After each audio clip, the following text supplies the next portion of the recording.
आजनी येथे राहणारे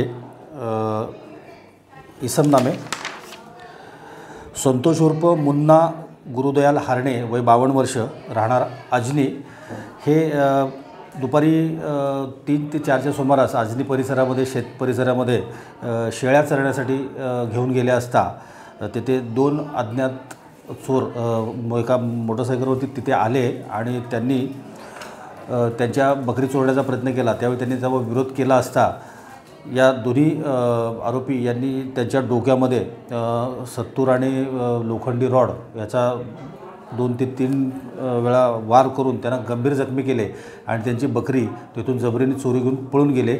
या संबंधाची माहिती आम्हाला मिळाल्यानंतर आम्ही तात्काळ सदर घटनास्थळी जाऊन आम्ही पाहणी केली असता तर सदर प्रकार घडलेला हा खरा प्रकार होता। तसेच जखमी यांना चौधरी हॉस्पिटल येथे ॲडमिट केले, ते गंभीर जखमी आहेत। सध्या त्यांच्यावर उपचार चालू आहेत। सध्या परिस्थिती त्यांची तब्येत थोडी ठीक आहे।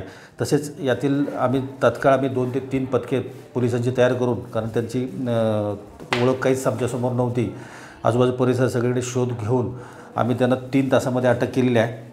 सदरचे दोन्ही आरोपी हे कामठी येथीलच राहणारे, त्यांची नावं अशी आहेत की प्रशिक प्रमोद रंगारी वय 27 वर्ष राहणार कुंभारी कॉलनी आणि आशिष मनोहर मेश्राम हा पण कुंभारी कॉलनीमध्ये राहतो। आम्ही दोघांनाही अटक केलेली आहे आणि त्यांच्याकडे असलेली मोपेड गाडी आणि त्यांनी जे जखमींना ज्या हत्यारानं मारहाण केली ते दोन्ही हत्यारं आम्ही जप्त केलेले आहेत